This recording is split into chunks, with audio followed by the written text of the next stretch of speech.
What up, my freaks? Ruinous and Sight here with part lucky number 13 of my Total War Warhammer 3 modded Grimgor Ironhide campaign.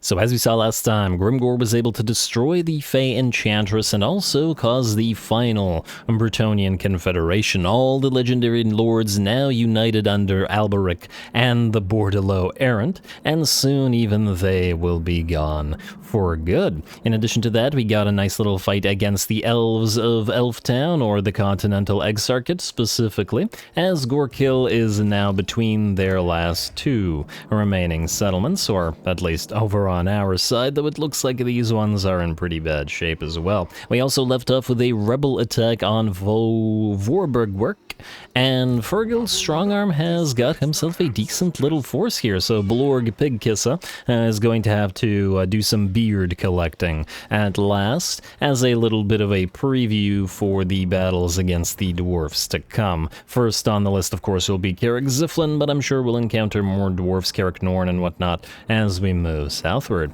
Anyway, well, we may as well get started with this. Let's level you up, sir. What do you have, and do we care? I guess is the question, because we're not going to use you as an actual army, so we could give you Skarsnake's Death Juice for this particular battle. Could be a nice debuff for the enemy. And you have a few trolls, so we could give you the big lads, but it's really not that much of a buff. And I don't think we care enough about it. Tunnel Boss doesn't help us here. Bellower might a little bit. None of the Gabo buffs help the trolls, so I think we're just going to get Blade Master. A Blade Master, he calls himself. Yet he is not mistaken. Anyway, Madcap Mushrooms, I guess we could use Sneaky Stabbing twice, or... Oh, you do have 3 points, actually. You know what? We're probably better off getting Vindictive Glare and then spamming it. Itchy Nuisance isn't horrible either. I'm not sure Gorkil Fix-It will be of too much use for us in this particular situation, so I think we're better off either going for 1 point in Itchy Nuisance, which is what we're going to do. Reducing its cooldown, but now I think we're going to spam Vindictive Glare as much as possible. It can be a fairly annoying spell and has a pretty good range at that. I'm almost tempted to forego Itchy Nuisance for it, but I think we'll do both. We do have the mana after all, and we'll need to be careful. Anyway, now the question is, does Big Blorg Pigkissa, rather, go in as a reinforcement? Yeah, I think he'll go in as a reinforcement. Why? Because his army will be much faster than that of the army from the settlement, because trolls move faster than standard infantry speed. So, we're moving up to reinforce. Fergal is not going to run because he is... Are you not in range? Right. Oh, okay, I think it just doesn't display the range.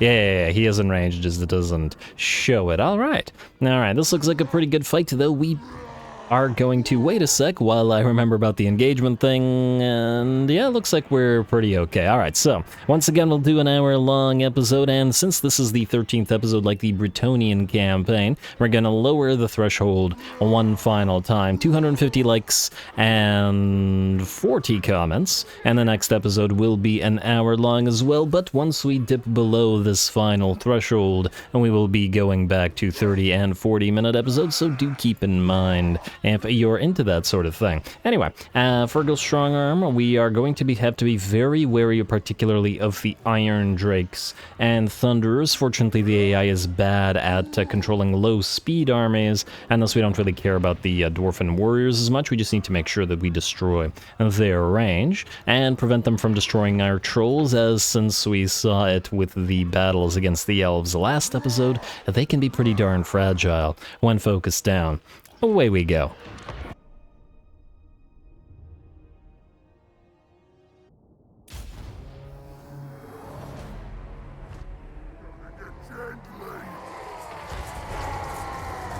Alrighty, and I forgot that we got the bonus biggins for this as well, so we got 3 extra biggin units that'll spawn on the map, and we can hopefully use to to drown the enemy in bodies. Now, the enemy army has the Iron Drakes, which are going to be the biggest threat. Sure, the Thunderers and the Cannons and the Grudge Throwers can be annoying, and sure, they can dent our battle lines and such, but the Iron Drakes with flamethrowers, a single volley from one would probably have the HP on any one of our units, with the exception of the Black Orcs. So these guys need to be destroyed with extreme prejudice, and we will bend all of our units to trying to do so. Now, we did back up pretty much immediately in terms of our main army, so that the enemy couldn't reach us with their artillery. We have our units of Force Gabo Spider Riders deployed directly behind the enemy army because they have stock. Our 4 units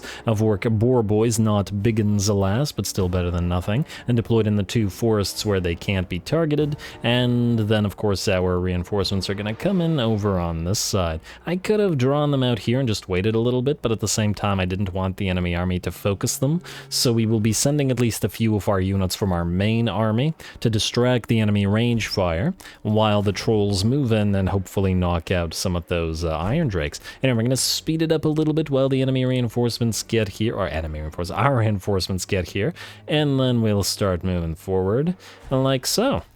Alrighty, looks like the enemy will send units, 2 units of Thunderers forward, as well as 2 units of Gyrocopters. I decided to actually move the Error Boys in first, rather than our melee units, so that the enemy artillery would target the Error Boys, which are, let's face it, less valuable than the Biggins and the Black Orcs are.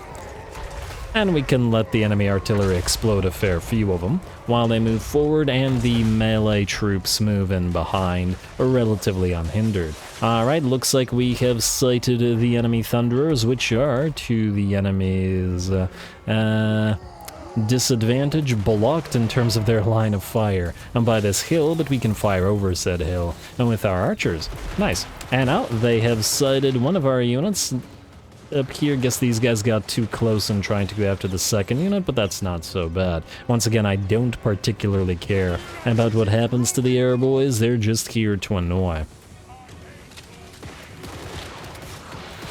Alright, nice few arrows hitting, but of course we don't have enough armor piercing for these guys to be all that threatening. This is 3 units of Arrow Boys trying to focus down 1 unit of Thunderers, and not really doing all that much. It's Greenskin range, after all. Can't really expect it to be super effective. Anyway, over on this side, our trolls have arrived. There's that volley, or attempted volley, from the Iron Drakes, but it looks like the river trolls make it in and start whacking away at the Iron Drakes and Thunderers, and then here come the Stone Trolls to back them up to prevent 2 units of Iron Drakes from doing anything.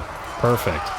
Alright, that's 2 of the 3 biggest threats on the field pretty much out, or at the very least will soon be, as they have no chance at fighting trolls in melee. There is another unit running around out here somewhere. There it is, and it looks like they're going to volley, but they will volley at the Black Orcs, which is probably a good thing, and they have gotten far too close into the melee, where they will be overrun by Biggins and Boar Boys and surrounded and destroyed as well. Lovely.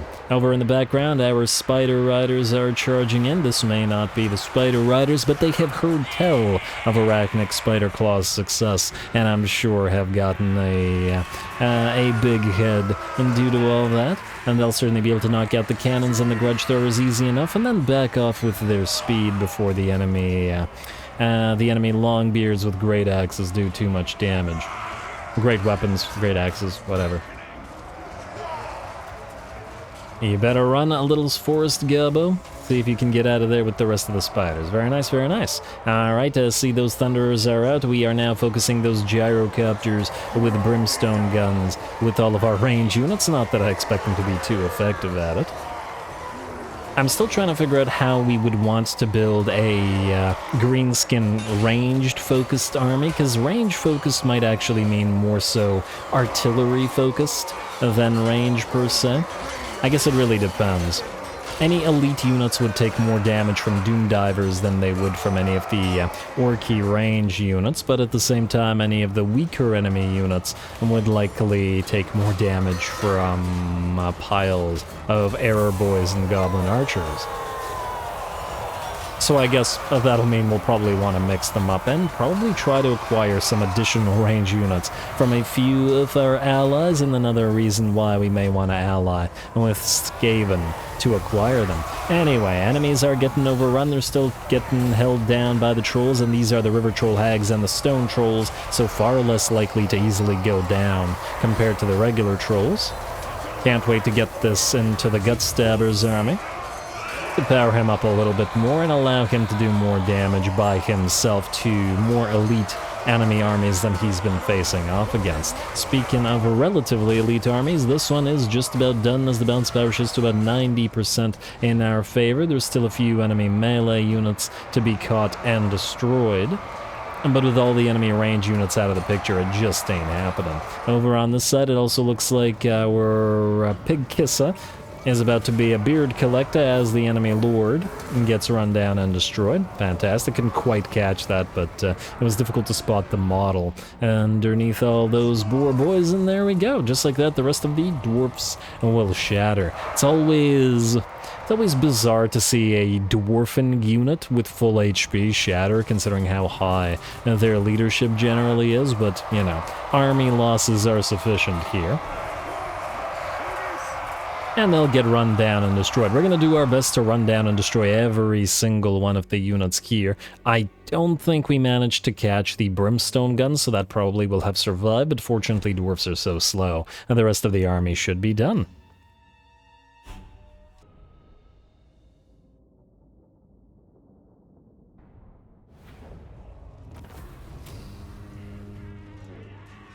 Alright, I gotta say I am very happy with that result, certainly better than I was expecting. I also noticed that we get about 25 scrap per battle, which means that's only enough to upgrade one basic unit, considering Black Orcs take 100 scrap to upgrade.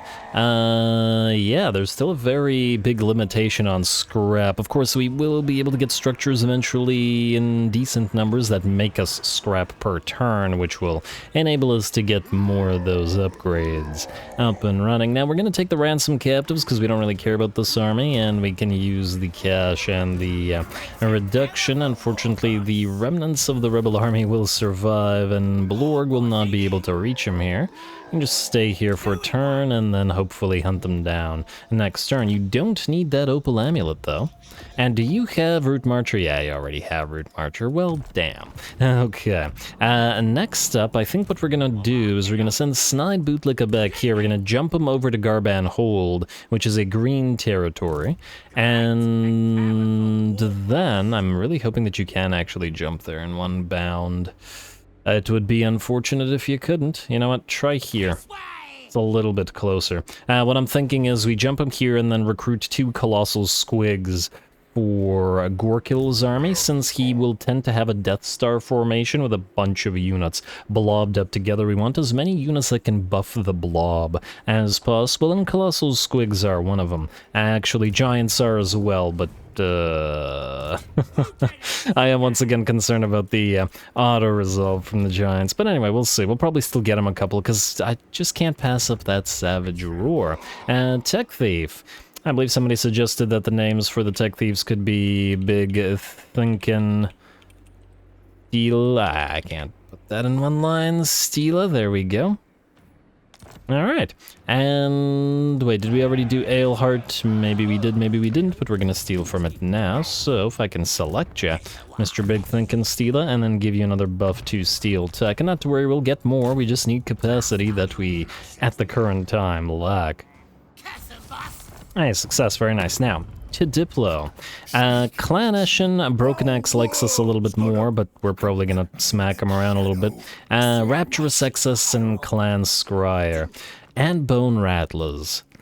I think more likely than not we're gonna try to confederate Azag. I mean, I'm not 100% sure if we would succeed. We could always betray him. For now, I think we'll want to keep our public order, or not our public order, our relationship with him in fairly decent standing. So we'll do the non-aggression with him. Might even join the wars against the Ice Court and the Great Orthodoxy, because, well, he'll like us more. And frankly, I'm sure the Throggy will as well. Similarly, Clan Scryer, Rapturous Excess, and the World WAAAGH, who's got a nice little block. I don't think we care enough to go this far south, or at least to the to these coastal territories. Not that they aren't nice, it's just that I don't want this campaign to devolve into nothing but admin, as it doesn't seem very orky, so yeah, we'll have to ally with them at the cost of Eshin. Sorry, Eshin, but you, despite being stronger in some ways, at least in settlement numbers, but not in strength rank, you are at war with all of these factions. Not that the orcs wouldn't appreciate that. So Scryer, Ikit, non-aggression pact with you, and I guess we'll do the... you know what, let's go straight defensive alliance with you. I want access to their units, plus this will provide us vision, which is a good thing. There's another little orc tribe up here. Ooh, would be nice to confederate them for free. I also see that Aranessa does not like Ikit, which is unfortunate, but, well, if we have to destroy Aranessa, then we have to. Though she is currently at least a little bit far from us. Rapturous access will do non-aggression with you as well, same with military access, though I'm not 100% sure on keeping it, but there might be a few units that we want to take from the Slaaneshi faction. And besides, they're in defensive alliances with all of these guys. And in territories that we don't have much of an intention to go to. And did I already do a non-aggression pact with the World Walkers? Diplomacy, no I did not. They just -1. 3.5k, that's not going to happen right now, World Walkers. But I'm sure they'll like us more over time. The rest of this I think we can safely ignore. Oh, Scryer is ready to go for a straight-up military alliance immediately. Why not? Why not? The faster we get access to some Skaven units, the better, because, well, their artillery is just plain superior to ours. Though I suppose an argument can be made for the Doom Divers, but at the very least, Plague Claw catapults are much, much better than Goblin Rock Lobbers. And then there's the weapons teams to consider. At least if we want to build a few ranged armies, and things like flamethrowers do work nicely with piles of our units as well. Anyway, Nobber, there was something I wanted to do with you. And I believe that was to get you a River Troll Hag, Staba Envy Serial Dancer. Oh, but I don't like any of these. Which is probably why I didn't do that last time. Alright, well, that answers that question. Low Fightiness, Lord Not Moved, Unassigned Skill Points, Building Upgrade available, Garrison Lord Outpost available. Ah, yes, we should build that immediately. And the alas, Skaven Blight itself was already taken. Tobaro, I guess, is walled. It's a little bit uncomfortably close to Ruinous. Is there anywhere that's safe and unlikely to be taken over? These guys don't actually have that much in terms of territory. Wait. Montenas actually looks fairly decently well defended. Unlikely anybody will attack this. Alright, let's do Montenas then. Outpost in Montenas, and would you look at that? We can build pretty much everything out of this territory as well. Immediately without going to level 2, which I will certainly appreciate. Anyway, let's end the turn. Take Castle Best Stun and then start heading towards Grom for some green on green. Alright, Blessed Dread's still not declaring war on us, though now that we have alliances, that's a pretty good thing. Military access with the Deathmaster Snitch. Sorry, Snitchy, but we've chosen to go in a different direction. Alright, Broken Axe. Ornery Blood Reaper is still not Grom. The closer he gets to... Wow, what the heck? Look at all those paladins. 1, 2, 3, 4 paladins? You guys should really be using those in your armies, not whatever this is. Hopefully they didn't assassinate any of our heroes, or do anything annoying. I mean, it looks like we're okay. Wait, and another 2... Wait, they have 6 paladins just running around instead of in an army. You could make an army so much stronger with those guys. What the heck? Oh well. Settlement besieged. Oh, they came back. But the dwarfs came back. Cute. We'll just auto-resolve it. Auto-resolve, please. That should be that. Are you gonna run? Or did you survive that? Huh, I should have probably sallied out of the settlement. I feel like if I did, it would have been destroyed, but I could just keep following. Not a big deal. And now you're done. Alright, and we got a free potion of strength. Not that I particularly care about that particular potion. Toughness is just plain superior. Potion of strength out to march stance in. And let's start moving towards the army of Gorkill. Now, where are you going? Oh, you're going to try to take the dwarfen territories that we wanted. Damn it, Clan Septic. Please don't do that. Oh, would you look at that? Altdorf is held by Kazrak. Huh. Well, the Empire's in trouble, let's say. I wonder, does the old world version of the Empire have that thing where if the Empire gets too heavily damaged, it has that, like, one last hurrah thing where they get a bunch of free armies spawning to try to retake... Empire in Flames, was it? To try to retake that stuff?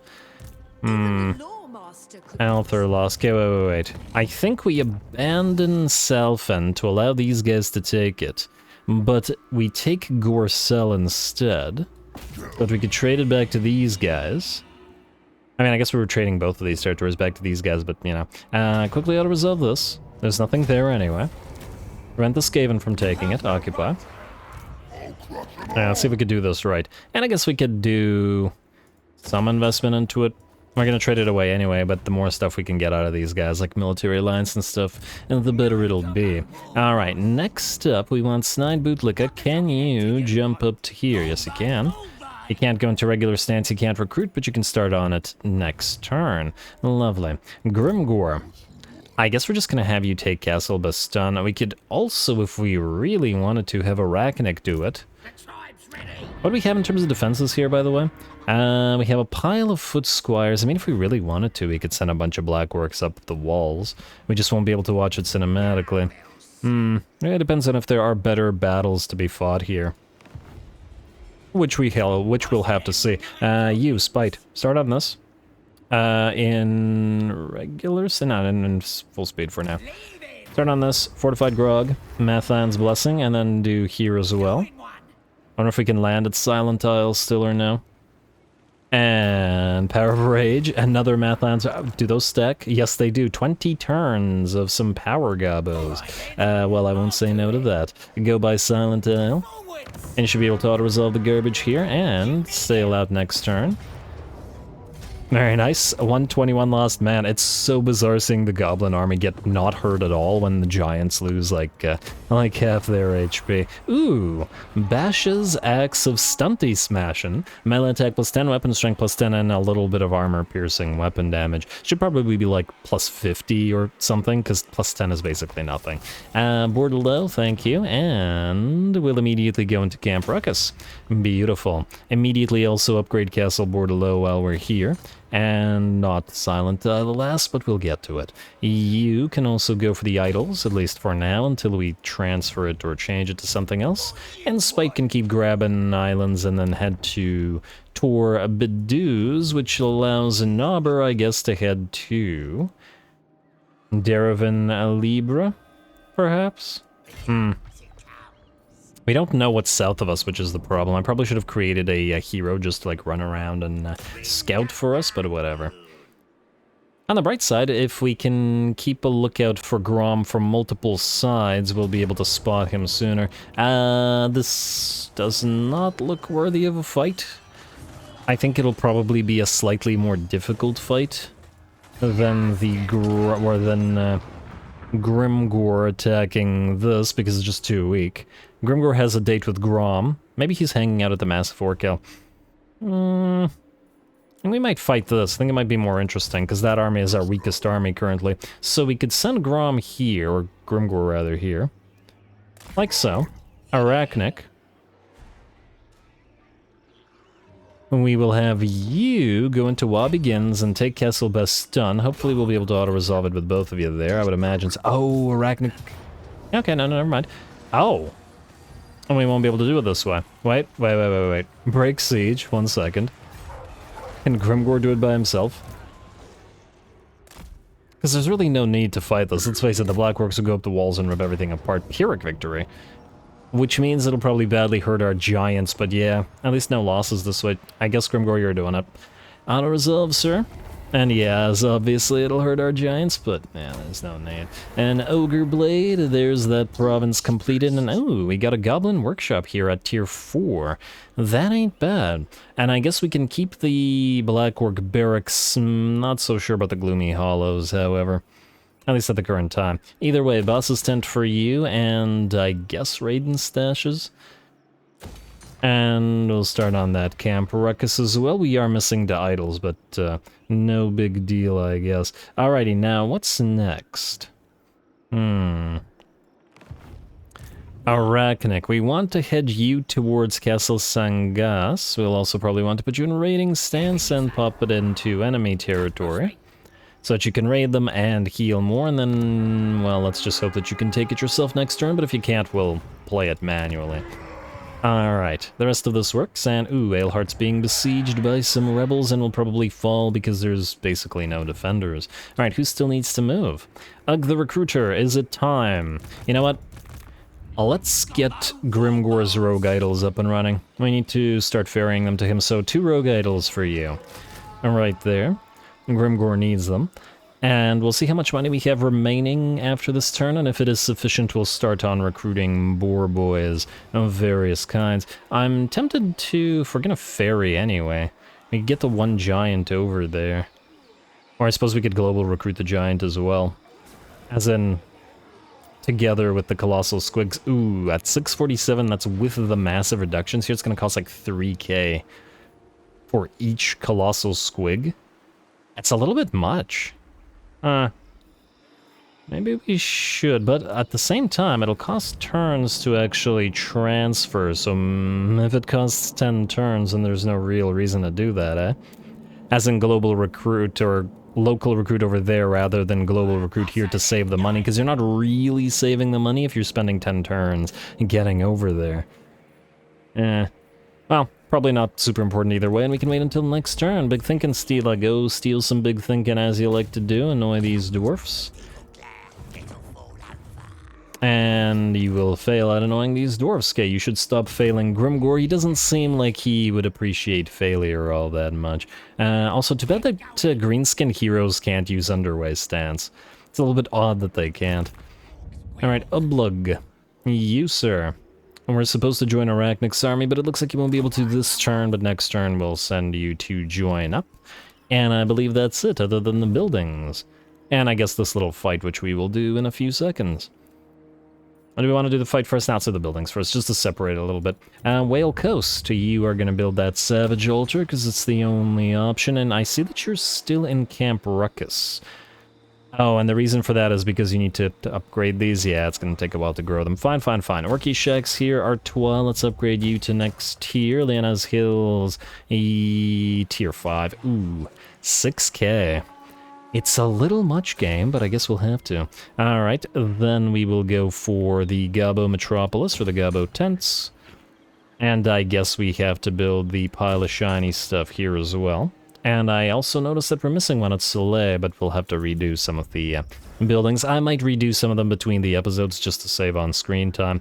Marches of Couronne. Do we still need the defensive structure here at Tancred? I think we do, at least until Reichland and the dwarfs and the elves down south are no longer a threat. Let's also go Greenskin encampment here, totem pole, and I would like to build those raiden stashes, but it looks like we can't, so we'll have to wait. Gisoro. Yes to the boss pole, and yes to the horde, and oh, no, I lied. Raiden stashes first, and then I guess here we can build a pile of shiny stuff, and now we can build one of these. We'll start with the boss pole. And then we'll build whatever else after. And yeah, this is what I'm talking about with regards to getting too much more admin going, because orcs have a surprisingly large number of admin necessary. And, okay, you're going to be a military province. Word of Rain, I'm going to keep ignoring Musion, not as ignoring. Now let's build your goblin sawmills, and then I guess it's time to start on your raiding stashes as well, and then go for that boss pole. It's only a 2-settlement province at Musion. May not have to make it too money-making either. We'll see. Brockhill we will continue to ignore because it doesn't really serve any purpose, and I'd rather not waste the money on upgrading it right now. Fastberg we're going to trade, so we're not... Oh. Don't collect that income, though. And it's gonna rebel. And then... this place. What's the likelihood it gets attacked now? I mean, I think we can see everything, so it's less likely than before. So I think now we're able to upgrade it unlike before. And then I believe we're not able to get anything here yet. Yeah, not yet. Alright, I believe that's it, and we only have 8,000 remaining, which means I guess we're going to fight now. You, sir, are going to get some level ups. Ooh, and you have 3 skill points. Now that is nice. We're getting close to that Ragnarok spider as well for you. You need buffs for... I guess in current times, these guys would benefit more. Either way, let's get back here. I'll let us get... well, we will eventually need to get Ard Lads, it's just that you don't benefit from them right now. A couple of your units do benefit from Sneaky Stabbers. And we probably will want to get Savage Smart. So let's go Sneaky Stabbers and smash them faster. Then you, probably trying to head towards either Respect a Boss or Smash them faster as well. Or Battle Leader. Yeah, if only this stuff wasn't so bad. Enemy hero action success chance, the attrition reduction, and the physical resistance are just so inferior it feels to all the buffs to the hero that you get out of the Battle Leader buff. Even at the cost of melee defense, it feels like it's not worth it. Anyway, Battle Shield for now, and then I guess Scarred Vet or Woundmaker. 188 HP only for a single point in Scarred Vet. I think we'll go for Woundmaker. And then we'll go for... Actually, you know what? I lied. Let's get Crack some Eds. The Gobos will need it. And frankly, we'll need to make sure that we get Crack some Eds on the orc big bosses in this army, because the trolls will just keep routing if we don't. Anyway, let's do this fight. Nabar, away we go. We cannot switch to begins, but that's okay. Close victory now, and casualties a little bit. I still would like to fight it, because this army hasn't had a lot of chances to do so yet. And let's remedy that.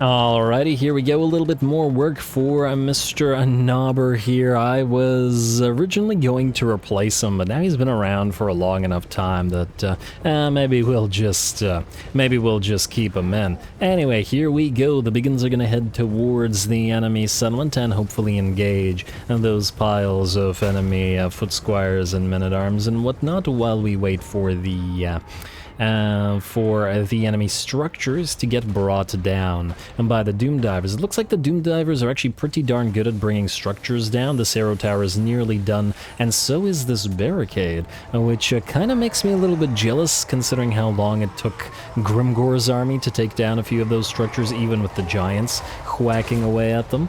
But yeah, the Doom Divers are pretty good at that.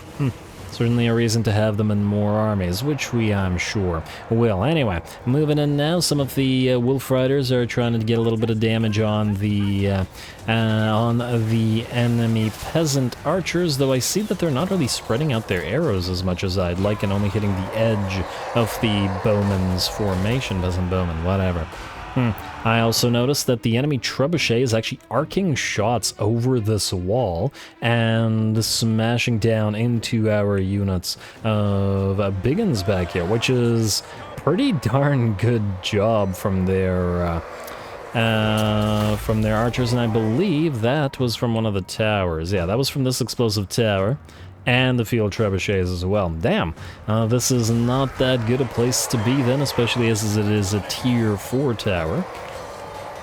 And we're just gonna have to break through all those enemy foot squires as fast as we can to get out of the line of fire. And in light of that, here come these are not the Spore Sploders, these are the regular pump wagons.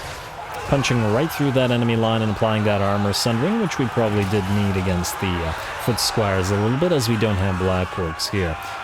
Although the Biggins do have much more armor piercing than the regular Orc boys. Alrighty, looks like another pile of enemies is being held up here, and the Spore Sploders and another unit of pump wagons are working on them. Some yeomen have arrived, and I do believe a unit of Knights Errant should be moving in to help them out, as well as the enemy have been keeping them in reserve. Speaking of keeping units in reserve, I was hoping to actually achieve something with the Goblin Wolf Chariots for once, as these units have been, frankly, pretty useless in this map, or not this map, this army thus far, but alas, the enemy did keep a unit of Knights Errant right here, so they couldn't even go around and grab that enemy field trap, despite the fact that they were deployed in the forest. But oh well. Hopefully we'll get them out of the settlement and then annoy the Knights Errant while in skirmish mode, while making our way through the rest of the enemy settlement. We can see that a decent amount of these guys have been hurt by that tower and the trebuchets, annoying them. Another unit of pump wagons moves in, however.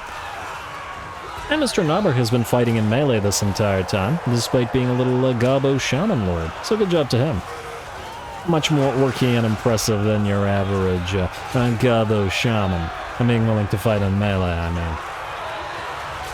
Anyway, the pump wagon's doing pretty good as always, at the very least at annoying enemy units of the peasants of various kinds, screwing up their formation and applying that armor sundering. A few more shots coming in from our Doom Divers, some decent accuracy there, smashing into those men-at-arms, though probably hitting our biggins at least a little bit. Those Knights Errant have also joined the fray, but we do have our Orc Big Boss, Black Orc Big Boss, joining the line and anchoring said line to prevent those Knights Errant from getting too deep into our formation. Alright, not too bad, but I don't expect Knights Errant to be able to win against a pile of biggins anyway. Maybe if these were Knights of the Realm, but certainly not Knights Errant.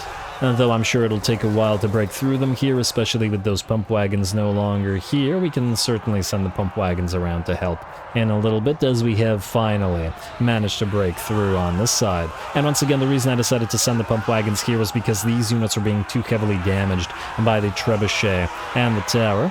And do a little bit of chasing on those poor units of peasant bows, and then join the fray over on the other side.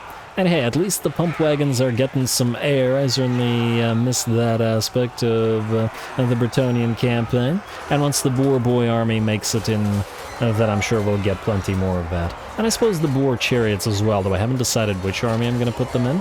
I might even just replace the Wolf Rider chariots in this army with Boar chariots. That might be the way to do it, because then they'll be a lot more useful. Still won't be particularly effective at fighting enemy cavalry, mind you, but a lot more useful at what we've been using them to do. Mounts of power is at about 70% in our favor, perhaps. The wolf chariots are now headed back in, but now they're just going to sit around and essentially annoy the enemy mounted yeomen and knights errant in the hopes of dishing out some damage. We do have suppression, I believe. Yeah, suppressed minus 40% speed on the missiles of the I forgot the name of this unit, the T-Frobas, so if they can get a few nice hits in there, they can at least annoy those enemy yeomen and knights. And hopefully they don't need to be babysat, because we have other concerns, more important concerns, than those wolf chariots. We're also pretty much out of ammunition on all of our Wolf Rider archers. They have not made it into melee, but they've done some decent damage. 11,000 and 8,000, and wait, two of them are 11,000? Oh, 11,000, 10,000, and 8,000. It's pretty darn decent, I gotta say. And I don't imagine that the chariots have done anything similar. Alright, the wonky pathing is still getting in our way here a little bit, but it's always pretty much the case. In any minor settlement battle, it's just part of the experience of the game at this point. And I'm sure these guys won't be holding here for all that long either. We've also managed to break through that units of Knights Errant, I should say, and are heading deeper into the enemy settlement, where another Knight Errant unit awaits us. But the battle is nearly ours. And the Thief Collectors have taken quite a bit of damage. They're still getting focused down by the tower. We're just going to try to escape them into the trees here, where hopefully they will no longer be annoyed. The Knights Errant are now moving out of the settlement and chasing the chariots, who for some reason get caught. What are you doing? And they're all on skirmish mode, so yeah, these guys are just being idiots. And this is why you gotta babysit ranged chariots. They'll just get caught for no reason, despite being much faster than the Knights Errant. 85 speed on them, 95 speed. They kind of just stood there and didn't even try to run. Well, either they'll get destroyed or they will shatter and run. There are other wolf chariots, and frankly, I don't really care that much about them, so... At least not enough to babysit them.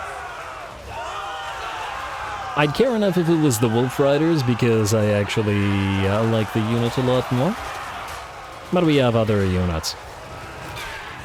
Like these pump wagons, which are doing very, very nicely as always. It looks like more Knights Errant have made it into the fray.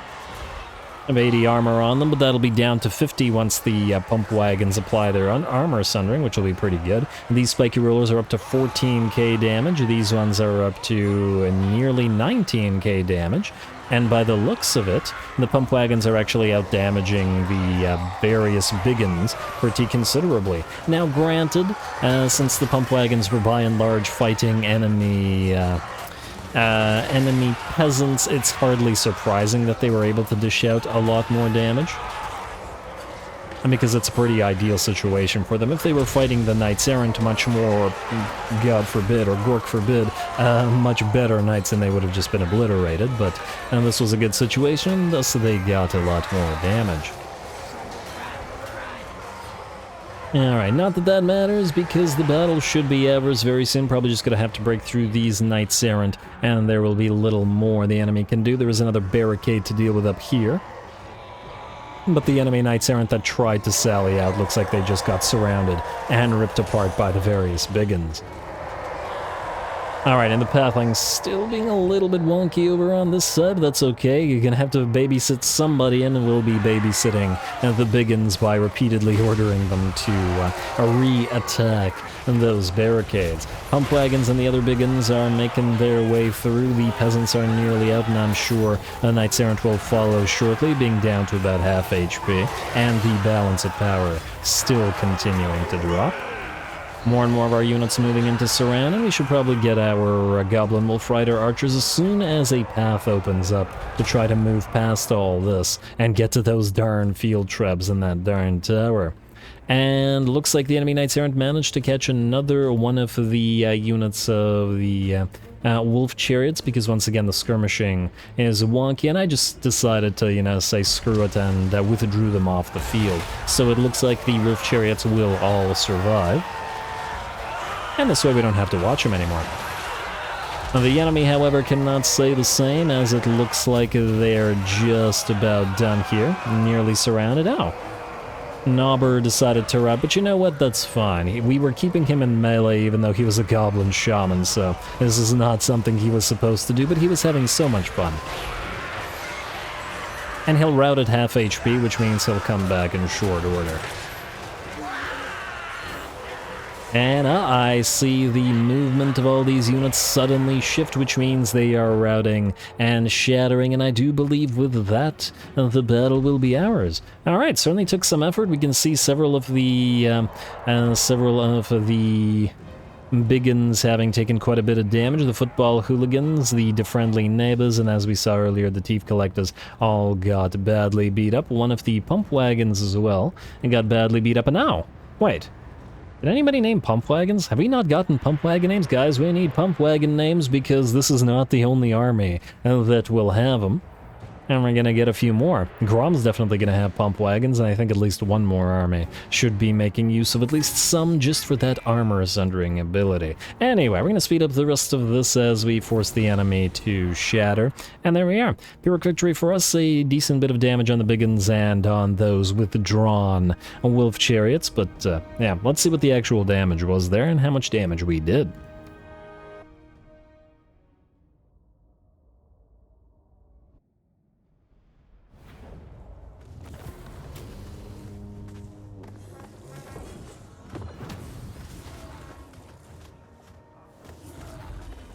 Alright, there we go. As expected, a nice little fight, and certainly we took a lot more damage here than we would have if Grimgor had bothered. Looks like the vast majority of the damage was done by the enemy Knights Errant, 15k on this particular unit, and the field trebs, they were positioned really nicely and able to fire over so many walls to actually hit us while we were moving towards the main capture point or victory location, whatever they're called, and yet despite the range superiority of the field trebs, we weren't able to shoot back with our own artillery pieces. So interesting, very interesting. I still don't like the Goblin Wolf Chariots. I really don't see the purpose of this unit outside of multiplayer, and certainly in multiplayer if you want a really, really cheap chariot that you're going to spend way too much time microing,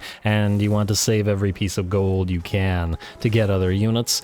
I can to some degree see that, but I still don't really see the purpose of this unit over a Goblin Wolf Rider Archers. If you want to harass an enemy back line, you're probably gonna pick the Goblin Wolf Rider Archers, especially in campaign, because they have more units, more speed, more range damage, pretty much more everything as far as I'm concerned. Probably a little bit less armor piercing, and you don't get the mass of the Goblin Wolf Chariots, but the Wolf Chariots are slower, they're less armored, they have chariot wonkiness, which means they tend to get caught by units that are much, much slower than them, and despite the fact that they shouldn't, whereas regular cav don't get caught, let's say, as much. Skirmish has always been kind of garbage, but it's particularly meh on chariots, and we saw the single unit of Knights Errant catch every single one of these chariots, and despite them all being on skirmish mode, and despite the fact that Knights Errants are like, what, I don't know, at least 20 speeds slower? Something along those lines?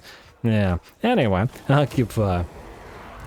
I might replace them from this army and just get more Wolf Riders or more Pump Wagons or something. Armies can be adjusted over time.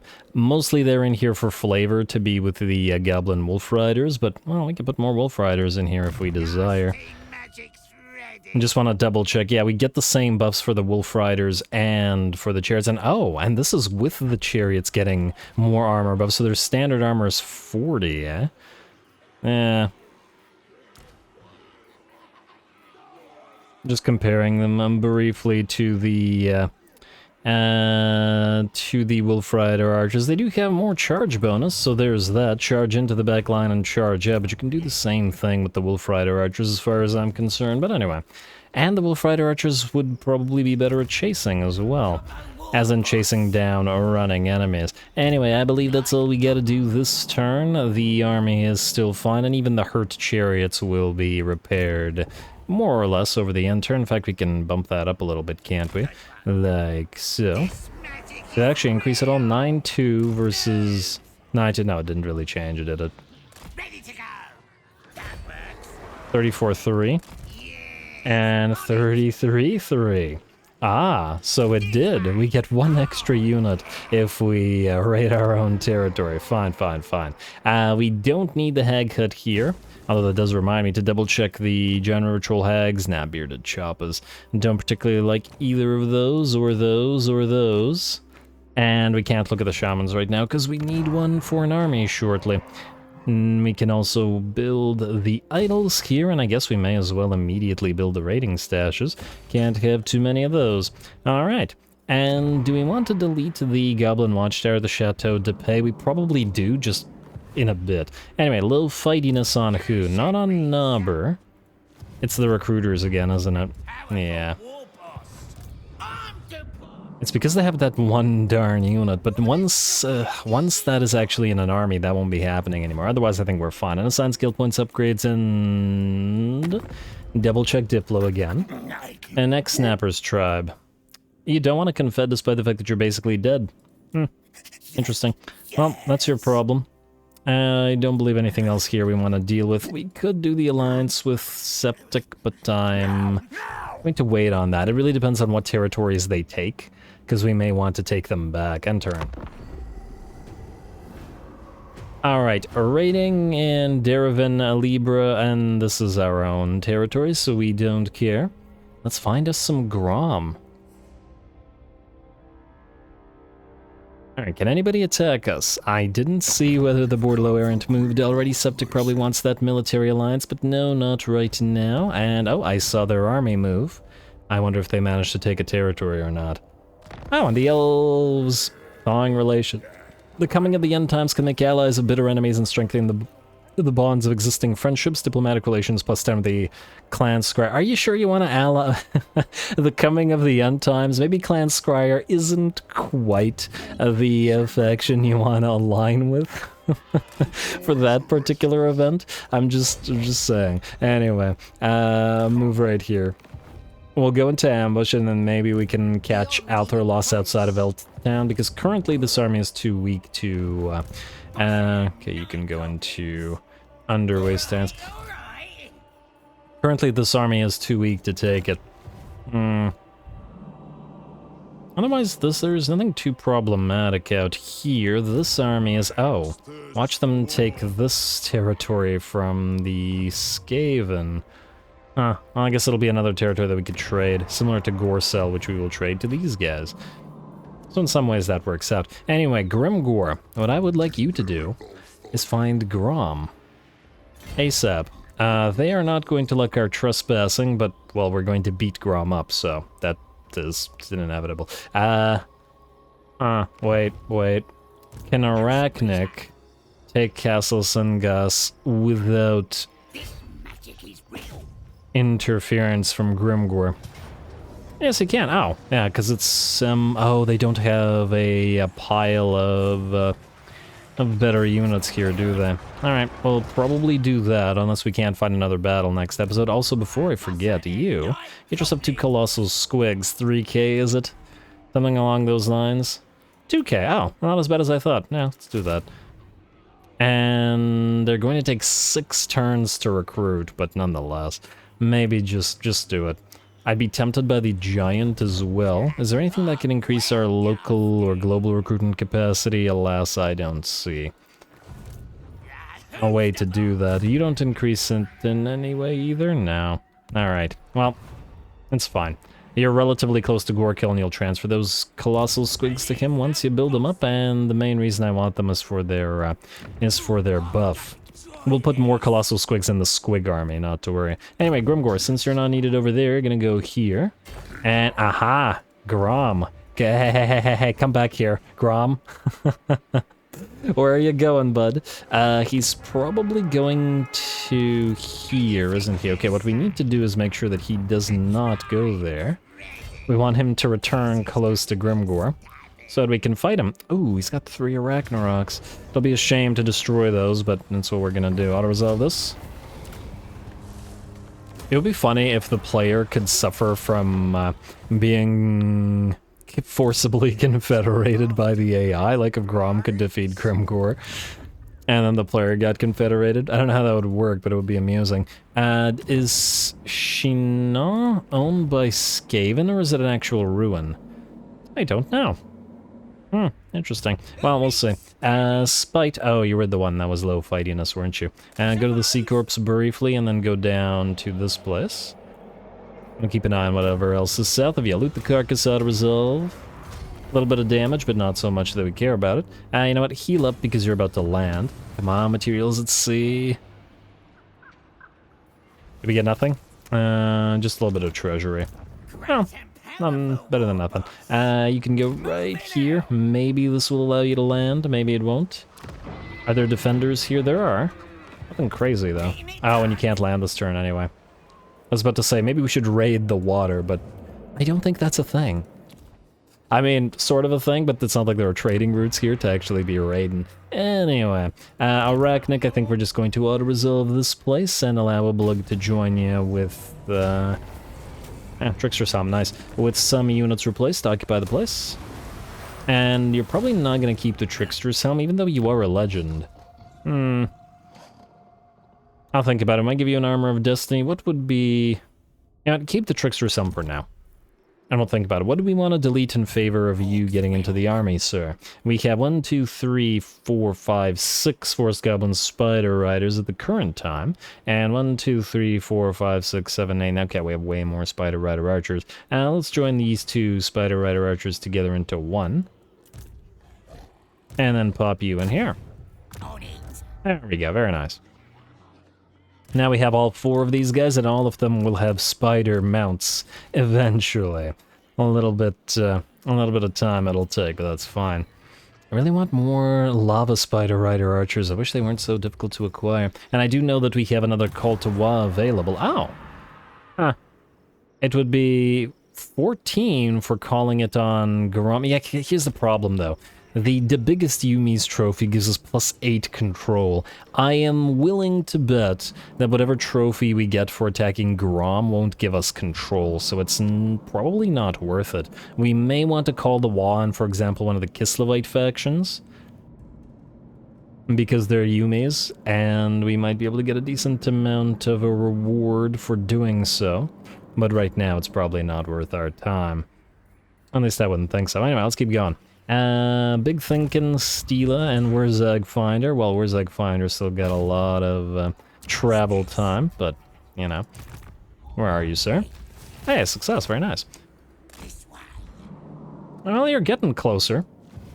It's not like WAAAGH will be dead, and we'll confederate Grom and, well, ideally Azag before so, but I don't know if that's actually the case. Now, we do have buildings to build, hopefully not as many, but once again, there's plenty of admin right now, and that's not bound to change. Old Museons, get that boss's camp up and running for public order, same with the Great Ohm. Mostly for the recruitment turn time reduction.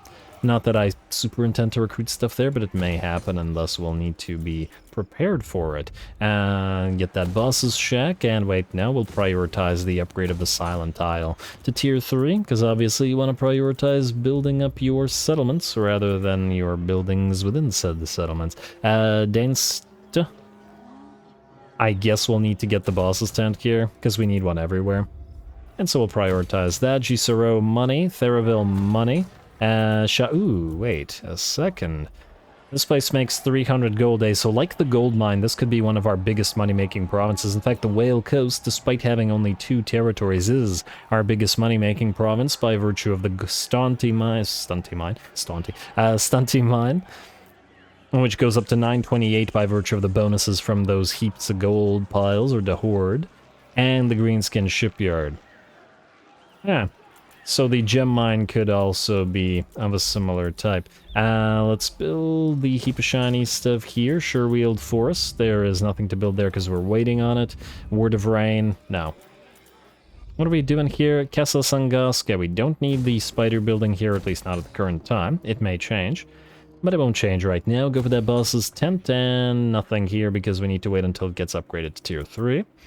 Brockhill, I'm still ignoring you because we need to save the money. Mostly to build stuff. And then I guess Idols here, Mirror Moors, Fastberg, we're going to trade. Kleinland, we're not going to build up. Duravan, we are going to build up the pile of shiny stuff and the totem pole here. And Bastan, you're the last one. Might make you a pseudo-military hub because you've got so many military buildings already. We could easily replace some stuff. Yes, this will come in handy. This will come in handy indeed. But anyway, Castle Garamont will upgrade you together with that totem pole.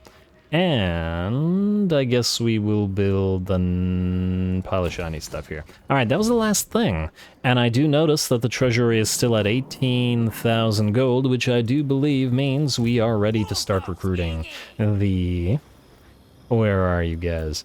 Biggins. Now, 2 questions. First of all, Ogluk the Orrible.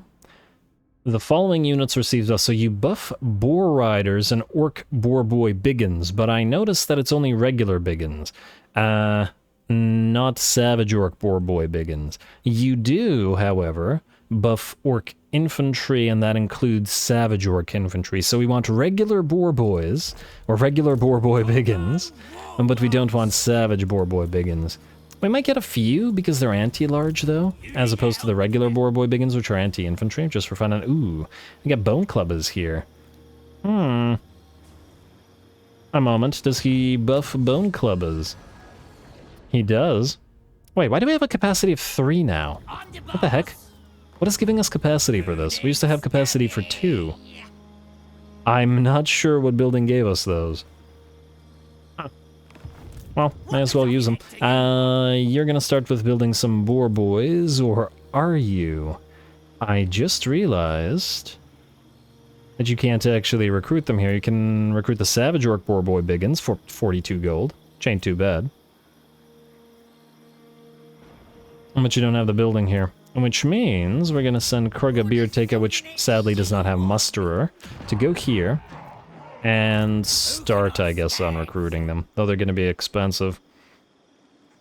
There we go.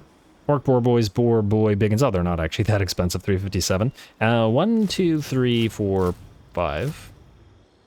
I'd say 5. And then we'll have the one that we already have on UGG.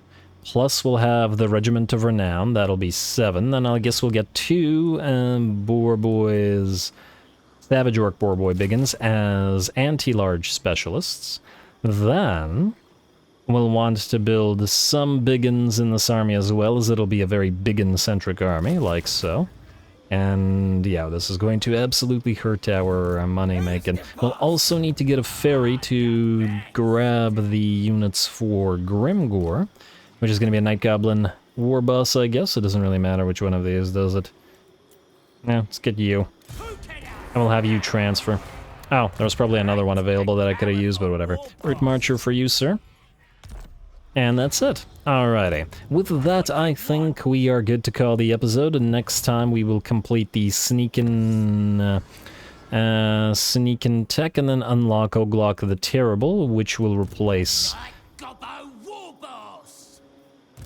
probably one of these guys, or just be recruited, because it'll take a few turns to recruit his Biggin and Boar Boy army, but the pigs be coming, and ooh, I do wonder if we want to get the a couple War Boar chariots in there, or maybe we'll do a little bit more chariot army at some point. Where are the chariots? We can build them right now, yeah, we can. 231. I'm just out of curiosity, what's the cost of 131 for the Goblin Wolf chariots as opposed to the Orc Boar chariots? Because if you want a chariot, you're gonna build the Orc Boar chariot. But anyway, I'll stop hating on the wolf chariots as opposed to the wolf riders, which I do like as